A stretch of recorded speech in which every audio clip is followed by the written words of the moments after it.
happening. We have Cooldog, we have Footsoldier.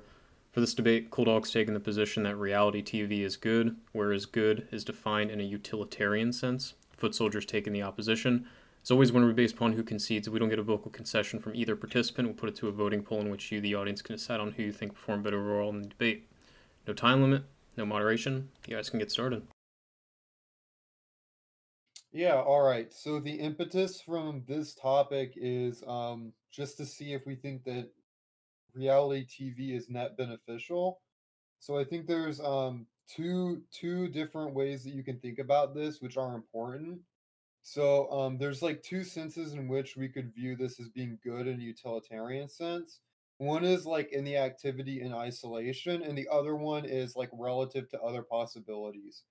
So initially, you might think, well, watching reality TV, while it does give you some type of base pleasure, which is like more closer to like a sensation because it is, very lowbrow entertainment, right? It would always be better in every case, would bring you more pleasure in the long run for you to read a book instead or consume like a high art movie or something like that. So, like, given your opportunity cost, you would never choose to watch the reality TV. However, that's only after the fact, right? And so I want to argue that in a sense, in another sense of the term of like being good, it means that when we take the activity of watching reality TV or even producing it in its own right, it has a positive value. It brings people more pleasure than it does pain, even if that was extrapolated in the long run with other life events. So the first thing that we have to realize is like what the utilitarian sense of good is, and I think Bentham does the best job in describing like what pleasure is. So, there's various different qualities of pleasure that we have to measure up against, as well as the accompanying pains that come with watching a reality TV show. And so these are going to be qualities like the intensity of it, the duration of the particular pleasure, how certain it is. If we're looking at like a temporal aspect, how certain am I to get pleasure out of this? Remoteness in a temporal sense. So does this mean that like in reading a book, for example, I might gain more knowledge down the road, which would give me great pleasure, even though in the moment it's not going to give me as much pleasure. So that would be something like remoteness. And then we have other things like fecundity, which I think is important for reality TV shows, which I'll do a little bit to illustrate all of these qualities for like a typical show, which is, the chance of it being followed by the same type. And then of pleasure, that's fecundity. And then purity is like how mixed is it with other pains and pleasures. So these are, in Bentham could be right about these, he could be wrong, there could be more or fewer. But just looking at the different ways that pleasure sort of expresses itself, I think is interesting and important because when we look at a reality TV show, right, it's a type of media that is derived to like instantly give you like a visceral sort of reaction to it. So if you think about like a TV show like Hoarders, my favorite show to watch after cleaning my room or while I'm cleaning my room, right? It's very intense with like a visceral sort of portrayal of the different characters. And of course, the dialogue is stitched together in such a way that you get these like stories and you get to see someone who's made out to be completely delusional. You see like the wussy baby therapist. And then you also see like the garbage truck guys who are like rougher or whatever. And it's like a very clean cut narrative that follows a predictable pattern that gives you that sort of entertainment dopamine hit or whatever, right? And that's type of like a very sure, because if you like the show, I mean, we could use a different example. Like I like watching Honey Boo Boo because it reminds me of, back home redneck people, right? So like there's different types of reality shows are going to be different for different people, but what they do offer is like a repeated, very like pure in the sense that you're focused in on the specific show in a very short period of time. It gets across a narrative that is like very intense and emotionally reactive, either in a comedic sense about look how stupid these people are, and like a tragic sense, or like a soap opera drama sense, like the Jersey Shore, Keeping Up with the Kardashians, and Trump's Celebrity Apprentice, right? So these are all this type of media does deliver, and it's got a kind of an addictive quality because you want to see what happens on the next episode. So to say that there isn't like pleasure derived from watching reality TV seems absurd to me, especially when we compare it to like big budget Hollywood movies, like Marvel superhero movies or Transformers or whatever, right? It seems to be the same type of pleasure that we derive from those movies. So I don't really see if you grant that people should watch things for entertainment, I don't see how you could think that reality TV is bad even in the, first sense of given relative to other types of entertainment. I think it's of at least equal par of quality of pleasure there. So that's sort of my case for why reality TV is good in the utilitarian sense. Right, nice one. Thanks for the clarification on the positive statement, the proposition there, and I feel like you've made a few points which almost lead into my conceptualization of reality TV being bad, and you mentioned a few attributes which you gave reality TV. You said it was pleasurable, positive sensation from watching it. It's entertaining. It can even be addicting in a sense. And I would say that all of those things can also be attributable to smoking crack, right? So we you started off by saying, well, look, there's two ways we can conceptualize it. We can conceptualize it with a contextual understanding, and we can conceptualize it with more of an isolated understanding. And so the isolated understanding that you put forth seems to have the same, or I would say, if we're valuing positive sensation and stimulus and pleasure and these sorts of things, smoking crack is actually superior to watching reality TV. Right? It's an opportunity cost from watching real time reality TV. If you could be smoking crack instead, because you get more of a buzz from smoking crack. So why wouldn't you want to do that instead in that isolated case? And then, well, of course, we're going to answer, well, that's because we don't see it in an isolated case. We see it in the context of our lives. And in the context of our lives, we don't want to smoke crack because it's going to mess up our lives in the long run. It's not going to be a positive experience if we're addicted to this thing. It's going to be harmful in the long run. And the same is the case with the reality TV, right? So we've got something which gives you some sort of pleasure um, in the short term or even in the medium term or something.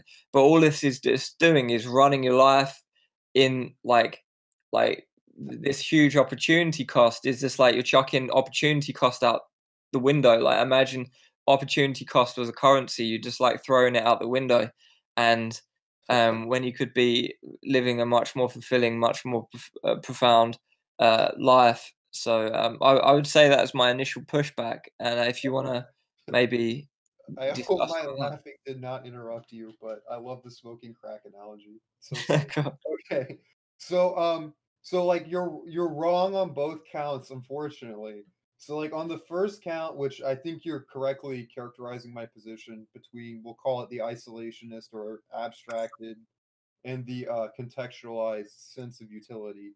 Um, so again, like in the contextualized sense, if we're going to grant that is what utilitarian good is, then all I have to prove is that there's one case where watching reality TV is will bring you the highest pleasure, right?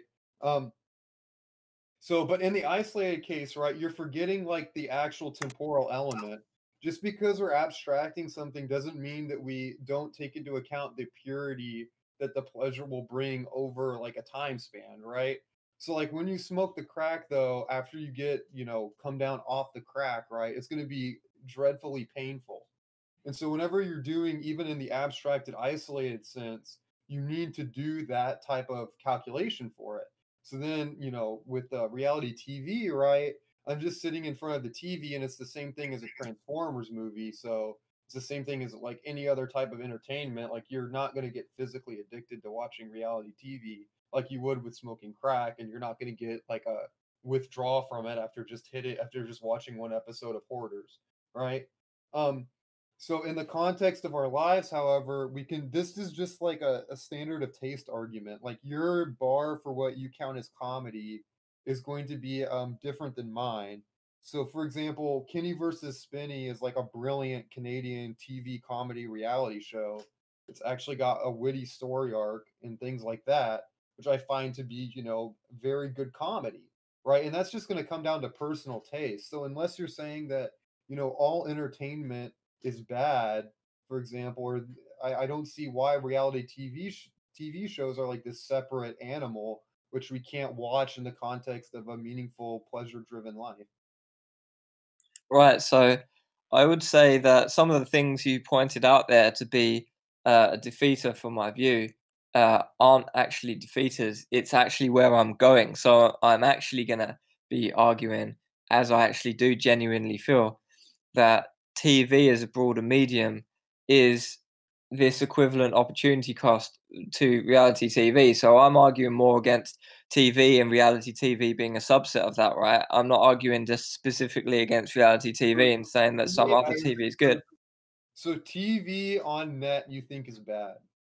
Doesn't Yeah, work. I think the invention of the TV might have been sort of useful or served some communicative, what's that word I'm trying to say? Like So in the interest of sort of like getting news to people, getting government information to people into people's houses, but it's also the most obvious propaganda tool in the history of propaganda, right? So the we could even start talking about whether TV is bad in general, and we could just say, okay, well, what about gaming? Well, we can argue that gaming is bad in general because it incurs an opportunity cost to do something which is going to be more fulfilling in your life, right? So, um, actually, it's not only TV I'm arguing against. I could also argue against computer gaming, right? Like yeah. video gaming. So what type of like leisure do you think is acceptable? Or are you just like we have to be in the factory all day? Because that doesn't seem very pleasurable. No, what I would say, an example of something I find pleasurable would be riding my bike in the mountains, for example. Sure. Like that is something which is fulfilling, has like only pretty much only positives to it. Sure, but like you can't do that forever. You get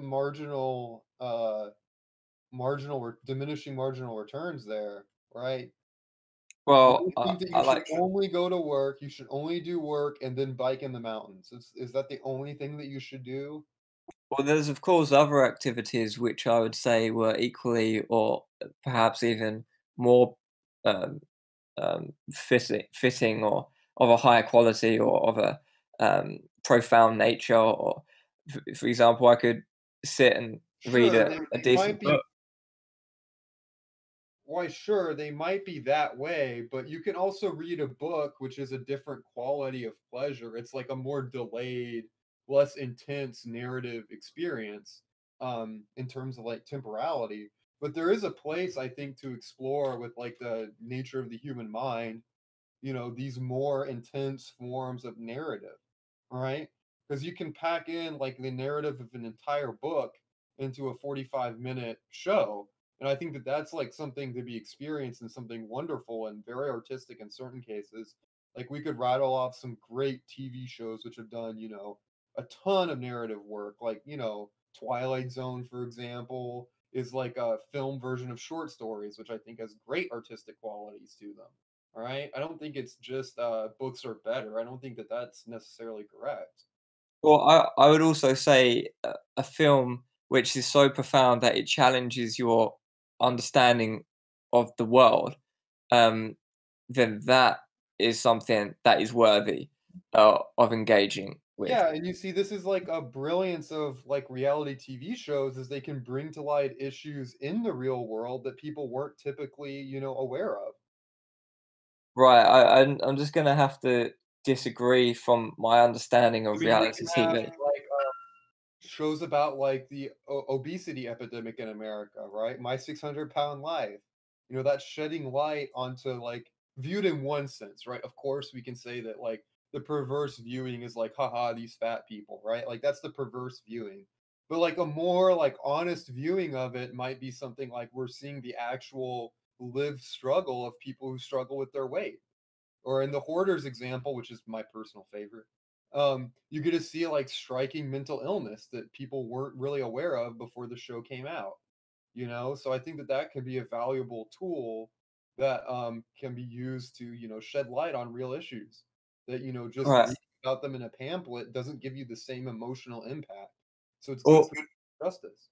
right, I think there is perhaps unintentional conflation between the understanding of what a reality TV show is, and then saying, "Oh, well, look at this reality TV show. Actually, it contains elements which could be considered a documentary format or educational format type thing within the broader context of reality TV." But then we're just going to be talking about, is informative, educational, or documentary content good? But that's a different proposition. We want to know if reality TV Yeah, is good. so, like but a lot of people are not gonna watch a serious, dry science documentary, right? They wanna see the funny foreign doctor tell people to lose weight, right? That's entertaining, right? And it gets people to watch it, but, underlying that is an actual engagement with the issue that those people wouldn't have even been close to their consciousness with if there wasn't reality TV. Sit someone down to watch a Nova documentary on PBS, like that's our public broadcasting service in America, right? They're not going to watch it, but you'd put like someone like Hoarders in front on A&E or whatever, and people are going to learn about a mental illness that they didn't know people struggled with. Right, but what you're doing there, again, I think it's probably unintentional, or at least you're not seeing it in the same way as I'm seeing it.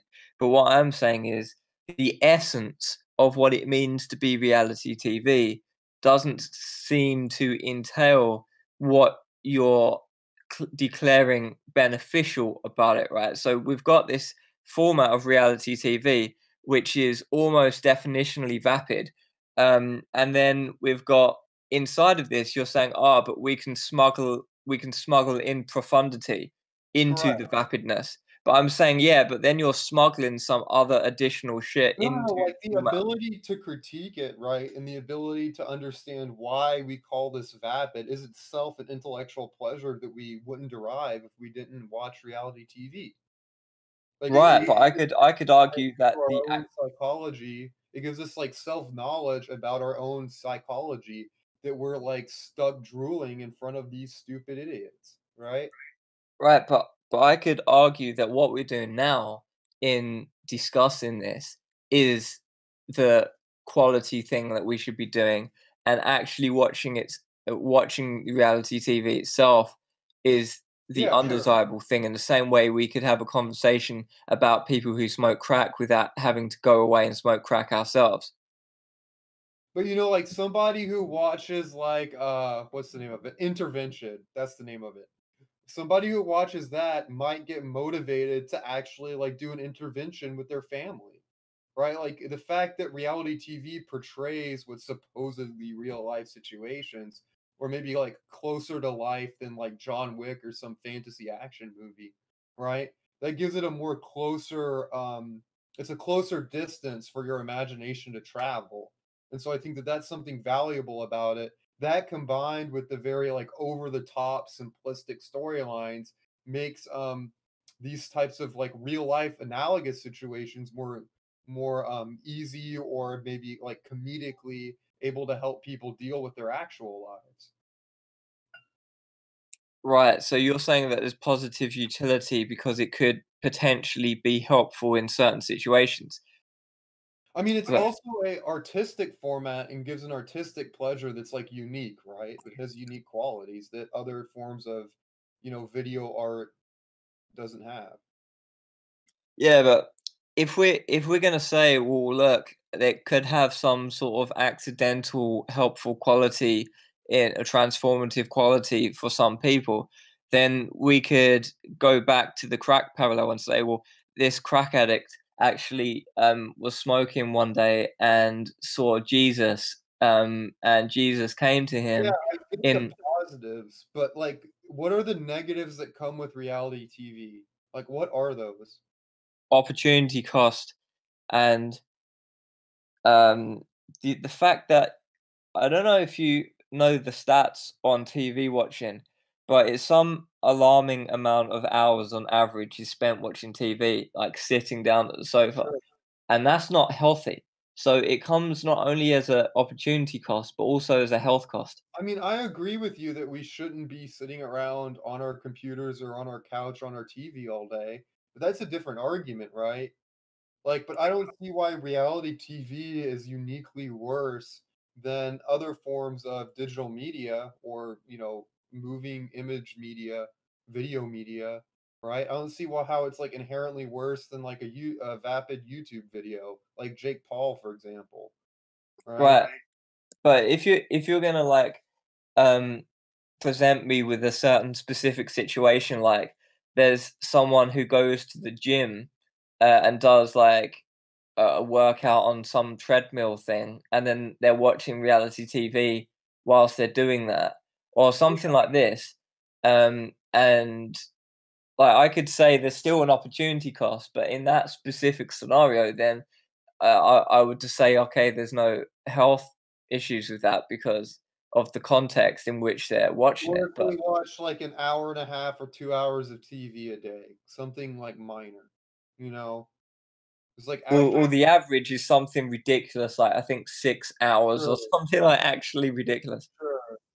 But like there could be moderate consumption, and that's a different argument from it being like you know, being good if you agree that watching some video media is good. If you think at least some of that's good, right now you have to tell me why in every case for every person, reality TV isn't a type couldn't be a type of pleasure for them, you know? Right. So what I'm appealing to here is the essence of reality TV and the essence of its consumption. I'm not Sure. gonna try and craft a narrative of every instance But of what watching TV ever yeah, would right. constitute like I don't even think I need to Why do make a you case. think the essence of reality TV is bad? Like what Well, what what reality TV means to me, my understanding of reality TV, and maybe it means something different to you, but my understanding of it is essentially pseudo unscripted normal quote unquote normal or often normal people's lives um in certain scenarios that people watch and get entertainment out of in a light entertainment normally non-profound non-deep way, right? And I would agree with this so far, but why is that bad? because it's almost if that is the understanding we can agree upon, it's definitionally not profound, not thought-provoking, or not mentally stimulating in any profound way unless you smuggle in some sort of more profound Yeah, message intentionally. but But then it what you're doing is, but it is like an intellectual pleasure, no? And it's well, like the there are like what we're saying physical would be an pleasures. intellectual pleasure would be like commenting on drug use or debating drug use, but not the drug use Correct. itself. Sure. But it's a type of cognitive pleasure nonetheless, right? And there are physical pleasures that aren't, contemplative or profound, and where those are good. So why is it that when we move to the cognitive realm, all of a sudden these unprofound pleasures are bad? I don't understand it. Wait, what do you mean? Can you give an example of something Like which you're we'd consider? biking in the mountains, right? You're biking in the mountains doesn't have any like cognitive content to it beyond like the visceral experience of moving your legs or whatever. And I love biking, by the way. I bike everywhere. So I know this pleasure quite deeply and personally, right? But like there's nothing like inherently thought provoking about it. I would disagree with that. I would say that there's huge amounts of thought provokingness in it, right? Just Yeah, but being that's in. secondary. That's Sorry? secondary. Oh, it's secondary. Um, I would say that if you, yeah, but it's like saying, well, any beneficial effects of meditation are secondary. Well, it's like no. The whole point why we do meditate is because it's positive, right? Just sitting there trying to not think of stuff isn't Yeah, in but you see, in itself. the same way, in the healthy mind, in the same way that riding a bicycle with this non-inherently cognitive pleasure happens, right? It springs forth these critical and, inspiring thoughts, right? In the healthy mind, the same thing should happen while watching reality TV. At least it does for me. But Right, there's also but people who ride their bike and get physical pleasure but aren't contemplative. yeah, but what I would argue then is if you're using reality TV as a catalyst medium for thought-provoking uh, material for mental activity, what you're doing is you're subverting the medium. See, if you're using a bike to get some sort of deep contemplative something out of it, then what you're doing is subverting the medium. You're subverting the medium of biking, but you're not subverting the activity because that's part of the activity of biking in the Yeah, mountains. watching reality TV, watching TV is like the activity itself too. I'm not subverting that. Yeah, but reality TV is the specific thing. It's like saying that if you're going to make a parallel there, it's like saying, Watching, right? right? I'm watching TV, right? I'm riding my bike, right? I'm doing the same thing.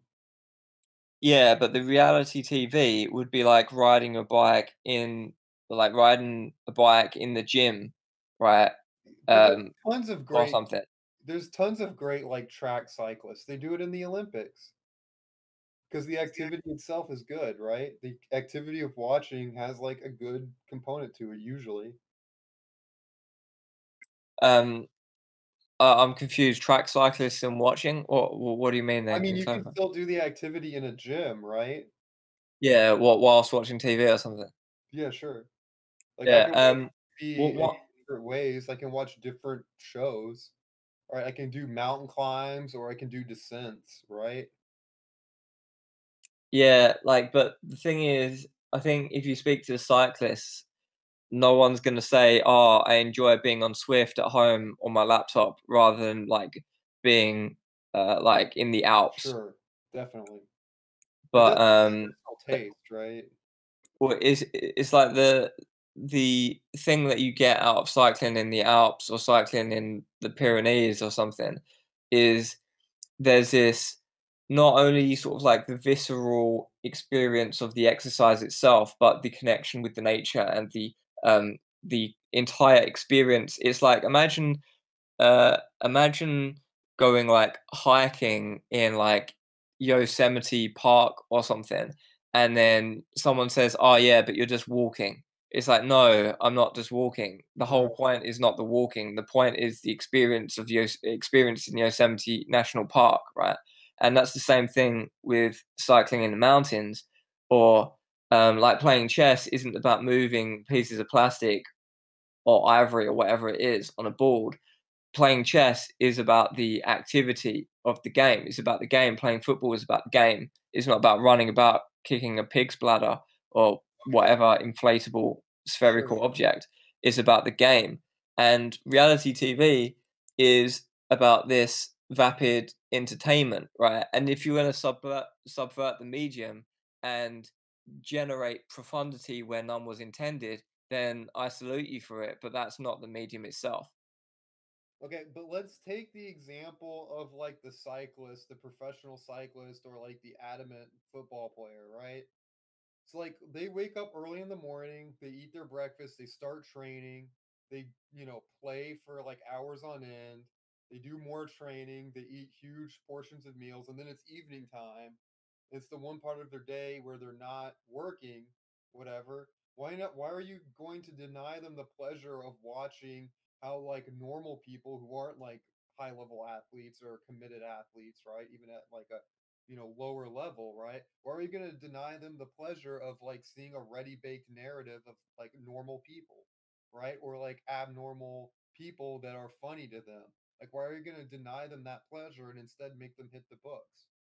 Because utilitarianism allows me to do this because I can say it comes out as an opportunity cost Yeah, to better right. things. But So but there maybe you but maybe they don't get as much short-term pleasure as they get out of they to get they don't they wouldn't get any long-term pleasure out of watching a super heady movie after working out all day. They just want that moment, that momentary pleasure is going to be greater than the long-term pleasure of reading a dense book after like weeks-long workouts, you know? Right, but you can say under utilitarian calculus, and this is why I'm not utilitarian because I don't find it compelling myself, but the proposition is about utilitarianism and not about deontology, so I'm gonna In talk within that the concept. index of where we're going to draw this opportunity cost is going to be based upon the individual. It's not like we're universalizing to every single person. Like, there's going to be different calculations for different people. Yeah, and I can agree with that. But we need to come up with some sort of average because if we're going to just like say, well, point to this mentally retarded person who can't do anything more profound, and he just like sits there giggling at the reality TV, then like in some sort of indexed case, then maybe that would not incur an opportunity cost. But Sure. So we're just are you admitting that reality TV in an isolated abstract sense is net pleasurable? But the thing is that wouldn't You even agree be a with that? concession of the debate prop if I would, because the way that I see it is the debate prop is centered around a utilitarian. Well, Go ahead. the reason why I'm asking this is I think that I win the argument if I find at least one case in the opportunity cost contextual sense, right? If I find at least one of those cases, then that goes on to directly imply that it is the case that reality TV is net beneficial in the isolated abstract sense. But what you've done is you've appealed to a specific case to prove a broader point. So in that specific case, we can justify all drug use as a Well, yeah, moral good. sure. The possibility of it being true in the contextual case then goes on to apply that it's necessary in the abstract case. That's the argument. You may reject that, but that's a more uh, meta level argument that is a supposition that I am holding. Yeah, but if you're gonna argue now that by analogy, heroin use and crack use are moral goods, Well, right? you they're moral goods insofar as heroin might be a moral good insofar as is used in a specific medical context. But in cases where there is no pain there, then I can't see a single case where it would be net beneficial for you to take it based upon like the pains that come with it after the initial high. But for reality TV, a lot of those initial pains are absent, or not pains, those afterward pains are absent. Yeah, but we don't even need to talk about afterwards pains because we can talk about drugs that don't have afterwards pains. We could say LSD or something that LSD which doesn't have like a huge come down as far as I'm aware. I haven't taken it myself. I'm assuming it doesn't. I'll bite that bullet. Right, so then you're saying that LSD is good, right? In a utilitarian sense, yes, it brings you pleasure, generally speaking. I mean, in specific cases, there are cases where you shouldn't take it, where the opportunity cost overrides, but yeah, But the in thing that is, sense, yes. But the thing is, for most people, taking LSD every day is gonna impede their ability to function in society, and it's Well, gonna present a huge opportunity cost to yeah, experience life to its fullest. people eating the diet of Lance Armstrong every day is going to lead to them having serious problems in society based upon their weight perception and their health effects, which my 600-pound life perfectly illustrates why eating like a professional cyclist when you're not one is a bad idea. Yeah, but like I don't know where we've just got that from because if you were a professional cyclist and your dream was to be a Yeah, professional cyclist, so if you're then the you'd need to eat the diet to sustain that, and it would be a moral good what you were doing because everything would be conducive to your optimal right. envisaged lifestyle. And so for the type of person that LSD is helps them be more creative, like Jimi Hendrix, then it's good for them. Right, but even if it comes at a huge, let's say that the opportunity cost was, we've just said, What's okay, the there's one fringe opportunity case. cost? What's the Sorry? what's the opportunity cost of Jimi Hendrix not taking LSD? We get like not as good guitar music. Like what? Right, but let's just say for we've established that it's good for Jimi Hendrix to take LSD, right? So we've just Yeah, established LSD as a moral yeah. good. And because what you're doing, if I understand that what you want to do is with your reality TV, appeal to a niche case and generalize to a broader case or a broader recommendation of moral goodness, and maybe derive a rule for rule utilitarianism, right, from I'm that not fringe case or committed to something, I'm not committed to any of the normative statements that you come out of this with. right? But if you're going to say that, the thing is, in utilitarianism, we could say that it was morally justified or it was a moral good to shoot someone in the head. It was morally good to shoot Adolf Hitler in the head, for example. So that means then if we were debating whether it was moral to murder people in like the goalposts for winning that debate now in this situation, if we applied analogous debate conditions, if I said that it was good to shoot Adolf Hitler in the head, you would then say, oh, that's a debate win, that murder is good. I mean, it can be good, but I wouldn't say, we're gonna say that murder is inherently we could say that murder might it's good in very specific cases, but I can give you my compatibilist with rule utilitarianism for this case would be a rule something like, you know, you should watch a moderate amount of reality TV, where moderate is indexed to your life, right? And that's like the opportunity cost of which rules you should follow that every person has to grapple with, right? But I think that, reality TV might be like a good outlet for like the repressed housewife, right? For example, they might get great entertainment out of them, and it might give them the sort of emotional jolt that will help them get through their day. And so I think that it can be positive in those senses. I don't see the negatives. Yeah, but so can crack. Well, yeah, but like the number of cases where crack is going to be actually net beneficial is very, very low. But you have not really presented me a case like where reality TV is does so much net damage that's offset by the obvious pleasure that you get from it on the front end. Well, look, I can just say that you have a choice. You can sit and watch reality TV, or you could go on like the on a 1 year mega adventure in Southeast Asia and do like life changing shit, right, for a whole year. And then you choose sitting and watching a reality TV show every day instead. Sure, And so you've but just that doesn't make reality TV bad. It just makes it worse comparatively. It just makes it less good. right, but I can just say that because hedonistic utilitarianism is the pursuit of ultimate like indulgence or hedonistic pleasure, right? Um, anything which is a deliberate undermining of that goal is uh, constitutes immorality.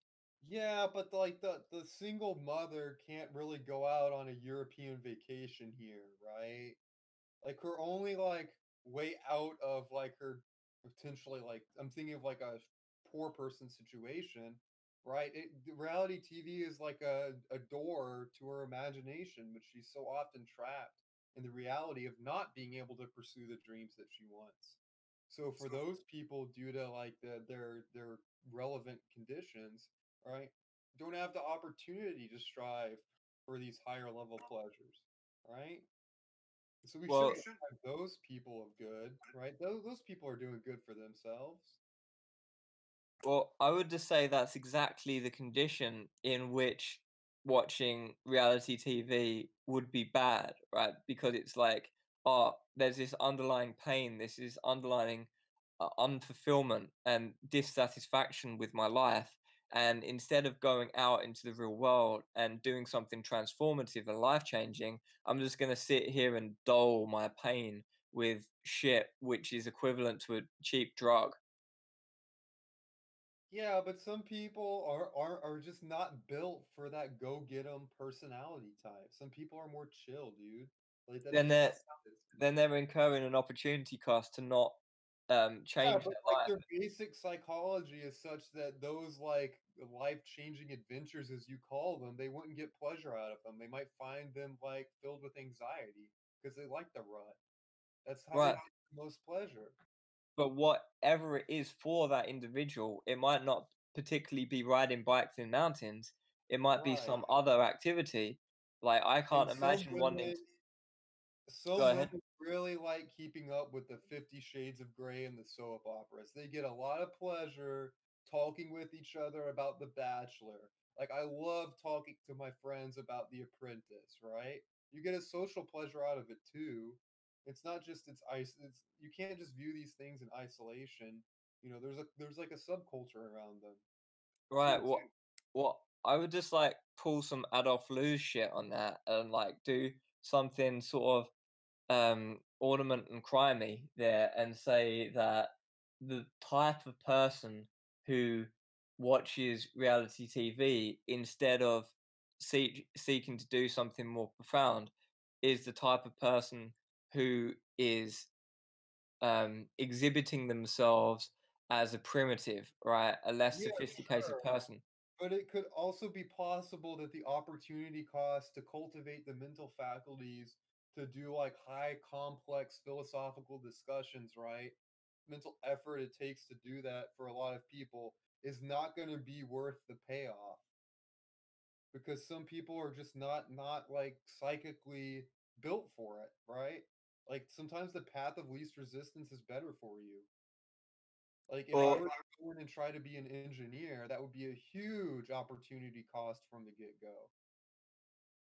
Well, the thing is, we've got to look at every situation individually if we're going to perform some utilitarian calculus. So this is why I'm just going to appeal to the average, right? Because if we're going to appeal to marginal cases, then we're not going to get very far in understanding the debate proposition.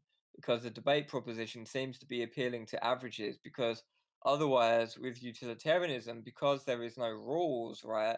Unless we're going to appeal to an average case to establish a rule, right, which is appealing to average cases anyway, we have to talk about the average. We can't talk about the marginal cases because it's not going to get us to discussing Yeah, meaningfully but, the like, proposition.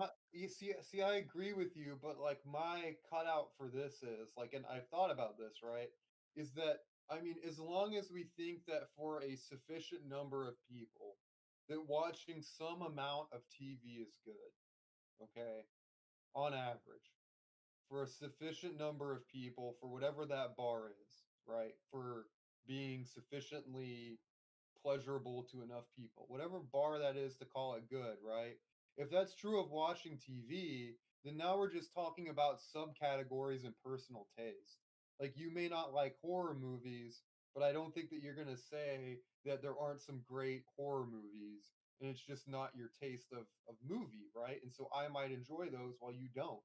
But you wouldn't say that, like, the action of watching horror movies is then bad because you like sci-fi films, right? Well, I'm just going to appeal to what I said earlier about the vapidness of the medium analytic, or not analytically, but almost our understanding. It's almost analytic that what you're doing there when you're engaging in reality TV or the intended engagement for reality TV is going to be vapid. And the type of shit that we see, um, which is sort of representative of the genre as a whole, is going to be stuff which is going to be negative in character anyway. Yeah, So but going what do back to you what I think was saying when about I was, superhero stuff? What do you think about comic books? Because those are, like, also a vapid portrayal of reality. Or, yeah, like, but WW we can say that we can say that there's like some positive, um, like moral um language being at play there. We can say that, oh well, the superhero always does the right thing, and then we have moral dilemmas, and it's educational and it's character building. But when we watch reality TV, it's the antithesis of character building. What we see is peasants shouting at each other and stuff like this. And then, so what you engage in, like a lot of people say, you're like the sum of your 5 best friends or something like this. So who you hang around with most and what you watch the most on TV, because if you're watching a lot on TV, it's equivalent to sort of like virtually hanging around with Yeah, these but, like, people. I view reality TV as being able to beautifully execute for adults what is best done in children's novels, right? It's an undersimplification, but still teaches potentially a moral lesson, which is what made The Apprentice so awesome, right? Because you learn such lessons as if your team loses and you're the one who slacked off, people are probably not going to like you. And so if you're a hard worker and you keep your head down, then out of the group, you're probably not going to get fired. Like, that's a moral message and sort of like a social truth that is being conveyed in a very simplistic, vapid message, much like a children's book is displaying like simple moral messages in a cartoony, simplistic version of reality. And so the beauty, I think, the aesthetic quality of reality TV is to be able to do that with adult situations, right? And that's a particular aesthetic expression, which I think is good, right? It takes a high intellect to understand what's going on and why reality TV is entertaining. Like a chimp is not going to be entertained by reality TV. It's uniquely human narrative style. It's artwork in some sense.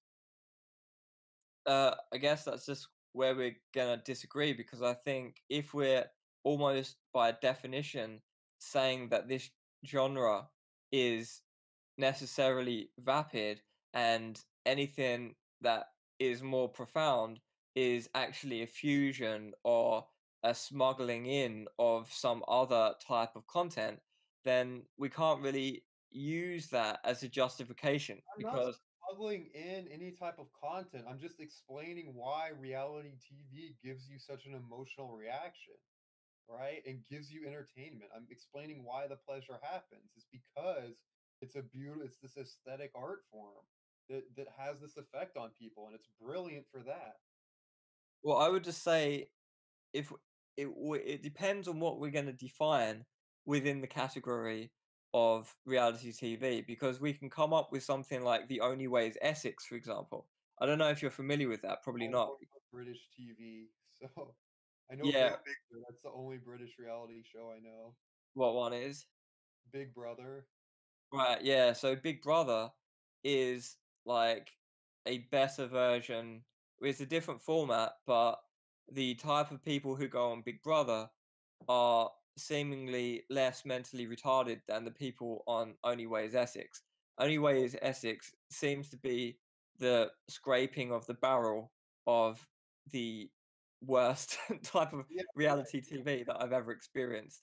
And something like that, which seemingly has no coherent narrative right. whatsoever and is just peasants slapping each other and Right. screaming. Like I don't see how you can get any positive But that's moral. comedy gold. Everybody loves the Village Idiots. Like that's comedy gold.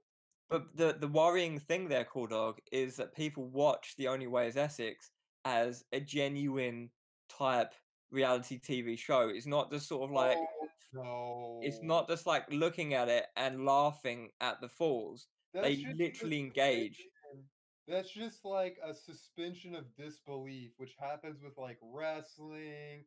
It happens with like other TV shows as well. It's a suspension of disbelief. And what makes reality TV awesome, right, is that it is like closer to reality. So it's easier to do that. That's what makes it great. Right. Well, I am worried that that's your superior intellect allowing you to do that, and the average person who watches it is literally just engaging as it is. Right, but that's what makes it but I'm not describing the pleasure proper, I'm just explaining to you why it evokes pleasure in people and in me for these reasons, alright? You may not be, like, conscious of it, but, like, experiencing the pleasure which this type of thing gives you seems to be, like, net beneficial, like, you should watch some reality TV, for to see what it's up to and get some, cheap laughs out of it. I mean, I love Jim Carrey, you know? Right, well, it just hurts my brain if the only way is Essex is on TV and I Well, catch that's sight great. of it. That's I am damaged in some way by even seeing it. It's so awful, and it's so offensive to me that if we're gonna index this utilitarian calculus to me, there's absolutely no way we're gonna be able to say some format like that is good. That is definitely hurtful. Like it hurts my being to be subjected to such trash, right? Um, but if we're gonna say that it's like an average, I'm still gonna say we're incurring an opportunity cost, and the type of person who gains something out of that is the type of person who has got the most opportunity cost at stake for developing their character into something more positive to the type of person who is more sophisticated and wouldn't actually enjoy reality TV anymore if they made themselves um, dramatically more sophisticated, and I've got an but intuition here, Cooldog. The sometimes only reason, but Cooldog, the only reason why you enjoy reality TV is because you're enjoying this meta narrative or this meta type enjoyment to it. At the actual primitive level, at the primary level of consumption, that can't be a positive thing. You're only enjoying it from the secondary or some sort of like meta level of the consumption. No, I'm not. Dude, I can watch Apprentice and be fully engrossed in what's going on.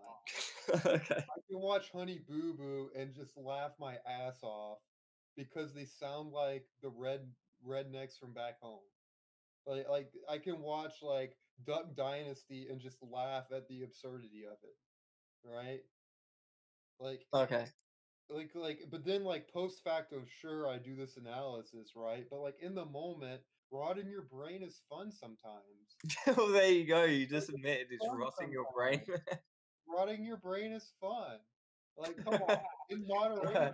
it's fun, you know? Going on thrill rides isn't good for you, but it's fun, right? Like, Why not? riding Why your why isn't skateboard why isn't that good for you? is fun. There's some damage that could be done potentially, but it's fun, right? Well, I think all of the arguments you've made so far for reality TV can just be swapped out to be equally effective with LSD or other drugs which don't have like huge come downs. And even with the huge come down, we can just talk about, oh, in the moment it was great. Well, And yeah, then if we're going to talk about come downs and stuff, we're going to say, well, watching reality TV is sort of a come down because then you've just wasted your life when you could have done something better. Right. So the opportunity cost could be the come down. I mean, I So think that we're gonna be going around in circles here because I think we've been down this path and the other paths that this leads to before. right, but I'm sort of getting into my closing statements now because I feel that Hey, we're going to have to go to a vote. if you want to do closing statements, we can do that. Yeah, I feel like we're going to have to go to a vote because I don't think either of us are going to concede because we're both we you seem to love the reality TV and I find it toxic. So I find it's caustic to my very nature. Like I can't bear it. So I think we have a genuine difference in views here, and we're just going to have to put it down to a vote. I So would you like to go first for a closing statement, or shall I? It's up to you. I can Uh, whatever, man. Coin I mean, toss. if you want me to go first, I can just reiterate my case very quickly. Heads or tails? Heads. Okay, you go first. All right, I'll go first. So, basically, my argument is that reality TV in moderation is a unique video format, which is entertaining by definition, and it's entertaining due to the ease in which you can suspend your disbelief and have these like very simplistic and cartoonish depictions of reality that give rise to a cognitive pleasure of watching these people. Taste within reality TV is going to differ, but so are taste in what type of genre of video you like to watch. You could love documentaries, you could like horror movies, action movies, thrillers, dramas, soap operas, or romantic comedies.